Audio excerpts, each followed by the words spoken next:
वालेकुम, क्या हाल है? ठीक ठाक है। मैं बिल्कुल ठीक हूँ। तो जी 3 लाख सैलरी इन बहरीन, तो ऐसी बहुत सी वीडियो है जो मैं भी देख रहा था कल। तो एक ट्रैवल एजेंसी वाले थे, वो बता रहे थे कि 3 लाख सैलरी है आपकी बहरीन के अंदर। तो नो डाउट हो सकती है, आपकी भी हो सकती है। ऐसा नहीं है कि नहीं होती है। सैलरी बहुत है यहाँ पे, मतलब अगर आप अच्छी किसी जॉब के अंदर है तो अच्छी सैलरी भी है। तो बहरहाल ये है कि बहरीन के अंदर अगर आप करेंसी का हिसाब लगाएं तो कुवैत के बाद बहरीन की सबसे स्ट्रॉन्ग करेंसी है। तो एक जो बहरीनी दिनार है वो तकरीबन पाकिस्तान के हो गए 736 रुपीज़, यानी कि 736 रुपये के वो एक दिनार है। तो वो इंडिया का तकरीबन 220 रुपये का एक दिनार है। तो अगर आप 100 दिनार भी आपकी सैलरी है तो तकरीबन वो 70,000 बन जाते हैं। तो ऐसा नहीं है कि कम है सैलरी, सैलरी बहुत है यहाँ पे। करेंसी के हिसाब से बहुत है, करेंसी के हिसाब से बहुत है। मतलब जो एक दिनार है वो जब आज से तकरीबन काफ़ी साल पहले जब मैं आया था तो उस टाइम तकरीबन 260 रुपये का एक दिनार था। तो फिर हालात बदलते बदलते अब काफ़ी चेंज हो गया। तो पाकिस्तान के तकरीबन 736 रुपये का एक दिनार है। तो एक दिनार मतलब ये जो एक दिनार है, ये बहरीन का एक दिनार है, ये 736 रुपये का है। तो इस तरह अगर आप हिसाब लगाएंगे तो काफ़ी लोगों की सैलरी यहाँ पे है। कम से कम भी जो लोग 150 दिनार कमाते हैं, 150 दिनार जिनकी सैलरी है, तो हिसाब लगाएं कि आपकी 1 लाख तकरीबन 10-11 हज़ार रुपये बनते हैं। तो कम से कम की मैं बात कर रहा हूँ। तो 150 दिनार तो आम, मतलब अगर मार्केट में काम करते हैं या किसी जगह पे सेल्समैन है या भी किसी भी कंपनी के अंदर भी हैं तो 150 दिनार तो एक नॉर्मल सैलरी हो सकती है। लेकिन अगर आप मतलब अपना कोई पार्ट टाइम काम करते हैं या किसी घंटे के हिसाब से कहीं पे काम करते हैं तो घंटे के हिसाब से तकरीबन 8 दिनार घंटा है, तो 8 रुपये घंटा है। तो अगर 10 घंटे काम करेंगे तो वो 8 दिनार 10 दिनार। तो अगर आप हिसाब लगाएंगे तो तकरीबन 6-7 हज़ार 8 हज़ार डेली के कमा सकते हैं। तो ऐसा नहीं है कि सैलरी नहीं है। तो ये 5 दिनार का नोट है, तो 5 दिनार और 8 दिनार, कम से कम भी अगर आप 5 दिनार डेली के कमा रहे हैं तो फिर भी 150 दिनार सैलरी बनती है, जो पाकिस्तान के हिसाब से बहुत है। तो कुछ ऐसे भी काम करते, मतलब जॉब है जिनके अंदर बहुत अच्छी अच्छी सैलरी भी है। मुझे एक भाई मिले थे तकरीबन आज से 2 साल पहले। तो वो कराची से थे वो कराची से डायरेक्ट यहाँ पे आए थे एक बैंक के अंदर। तो अकाउंट्स में थे वो। तो उनसे मेरी थोड़ी बात हुई थी। वो कह रहे थे कि मैं कराची से यहाँ पे आया हूँ, मतलब बैंक के ज़रिए, बैंक ने मुझे यहाँ पे भेजा है। तो वो उनकी तकरीबन 1800 दिनार सैलरी थी। तो 1800 दिनार अगर आप हिसाब लगाएंगे तो बहुत अच्छी सैलरी थी। तो एक नॉर्मल अगर आप यहाँ पे काफ़ी जो पाकिस्तानी जो पुलिस के अंदर है तो उनकी आप साफरा के हिसाब से लगा, साफरा में एक मतलब है पुलिस में, तो उसकी तकरीबन 700 दिनार सैलरी है। और वो बाकी जो पुलिस स्टेशन के अंदर काफ़ी जो ज़्यादातर पाकिस्तानी है तो उनकी तकरीबन 600-700 दिनार एक नॉर्मल सैलरी है। तो इस हिसाब से आप लगाएंगे तो 4-5 लाख तो आम एक पाकिस्तानी जो पुलिस वाले हैं उनकी एक अच्छी सैलरी है। तो ये नहीं है कि सब यहाँ पे लेबर हैं और सब मतलब मजदूरी में ही आते हैं, काफ़ी अच्छी सैलरी वाले भी हैं जो अच्छी अच्छी कंपनी में, मतलब बड़ी बड़ी कंपनी में काम करते हैं, इंजीनियर या कोई एक कुक भी हैं, कोई अच्छे रेस्टोरेंट के अंदर, कोई अच्छे होटल के अंदर। तो उनकी सैलरी भी कम से कम 300-400 दिनार से कम नहीं है। तो अगर आप मतलब लेबर का भी काम करते हैं, 10 दिनार डेली के अगर आप काम करते हैं तो उसके हिसाब से अगर आप 10 दिनार का डेली के हिसाब से काम करते हैं पूरा महीना, 300 दिनार सैलरी बनती है। तो ये 2 लाख तो आराम से बन जाएंगे पाकिस्तान के। तो अगर आप सैलरी पे 100 दिनार पे भी काम करेंगे, जब मैं आया था यहाँ पे तो उस टाइम तकरीबन मेरी सैलरी थी फर्स्ट मंथ में मेरी 80 दिनार सैलरी थी, फिर 100 दिनार थी। लेकिन मैं क्या था कि कंपनी के वीज़े पे आया था और मेरे यहाँ पे एक रिलेशन वाले थे जिन्होंने मुझे वीज़ा दिया था, तो उन्होंने मेरे से वीज़े के पैसे नहीं लिए थे। तो उन्होंने ये कहा था कि मैं आपकी सैलरी से काट काट लूँगा। सैलरी से काटने का ये हुआ कि वो 100 दिनार मुझे देते थे, लेकिन उस टाइम इतनी सैलरी भी मतलब एक 100 दिनार कम भी थी और उस हिसाब से उस टाइम के हिसाब से ठीक भी थी।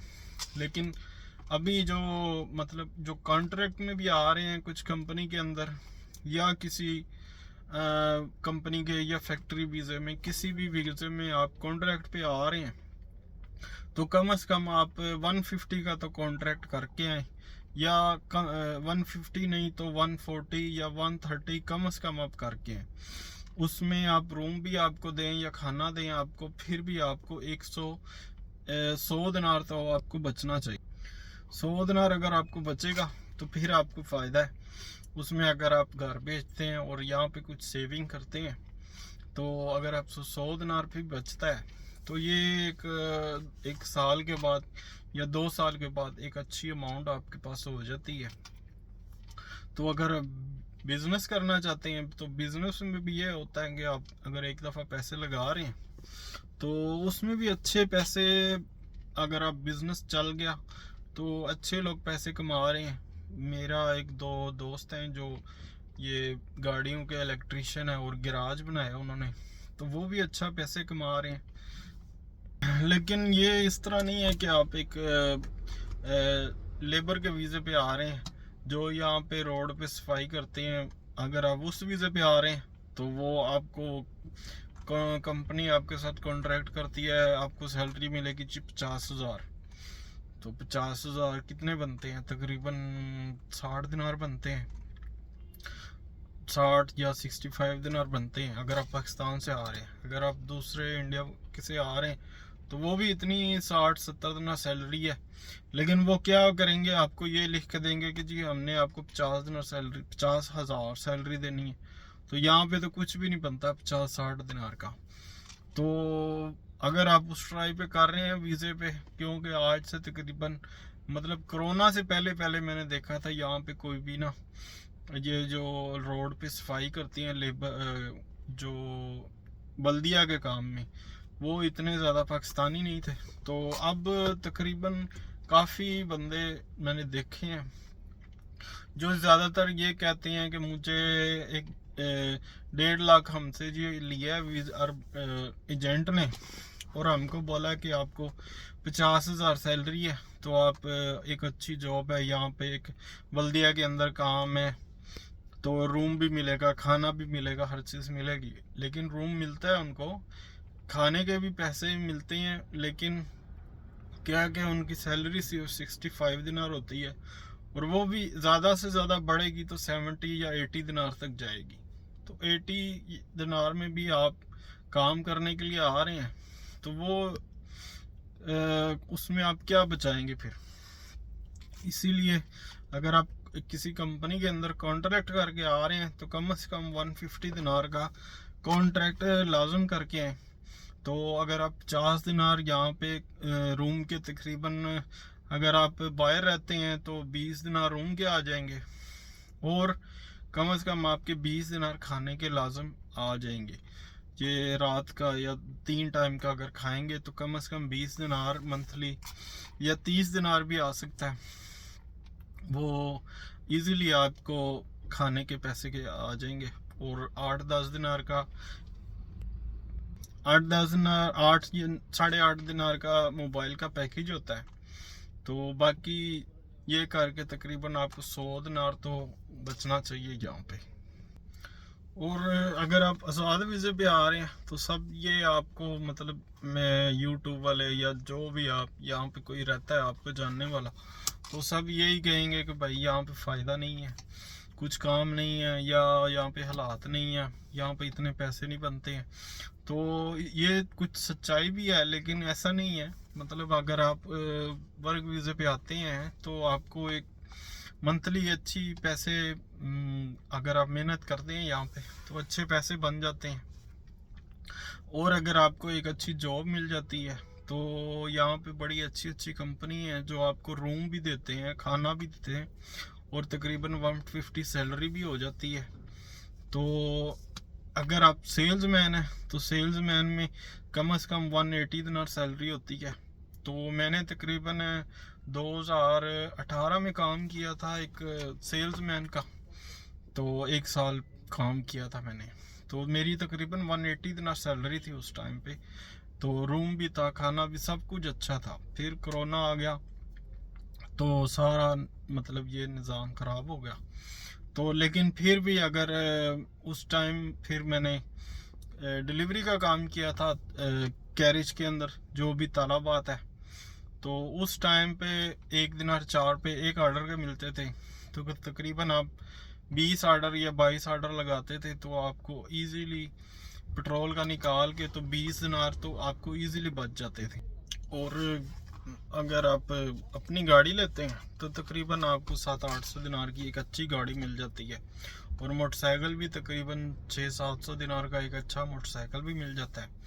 तो आप अगर आप अपना वीज़ा LMR का वीज़ा लगवा लेते हैं, फ्लैक्सी वीज़ा, तो अगर आप किसी कंपनी के अंदर डिलीवरी का काम भी करते हैं तो तकरीबन 10-20 ऑर्डर या 25 ऑर्डर लगाते हैं तो इजीली आपको 20-25 दिनार इजीली बन जाते हैं। ये सब के लिए नहीं है, मतलब आपको मतलब टाइम भी देना पड़ता है। तो जब कोरोना में मैंने डिलीवरी का काम स्टार्ट किया था तो तकरीबन मैं दोपहर को 12 बजे से स्टार्ट करता था तो रात को 12 या 1-2 बजे तक। तो इजीली उस टाइम पे 20-22 ऑर्डर 25 ऑर्डर भी लग जाते थे इजीली। तो अच्छी सैलरी मतलब अच्छे पैसे भी बन जाते थे उस टाइम पे। तो फिर अभी पैसे मतलब डिलीवरी के जो वो रेट है वो कम होता गया। तो अभी एक तालाबाद के अंदर आपने डिलीवरी का काम करना है गाड़ी के अंदर, तो वो उसमें इतना फ़ायदा नहीं है। इसलिए फिर मतलब 6 रुपये या 7 रुपये एक ऑर्डर के मिल रहे हैं आपको, तो उसमें फ़ायदा नहीं है कि वो पेट्रोल भी है और वैसे भी अगर ऑर्डर दूर का है। तो मोटरसाइकिल के अंदर फ़ायदा क्या है कि आप थोड़ा इजीली पहुंच जाते हैं और पेट्रोल भी कम लगता है। तो वीडियो अच्छी लगी हो, thank you so much. Channel को सब्सक्राइब कर दें।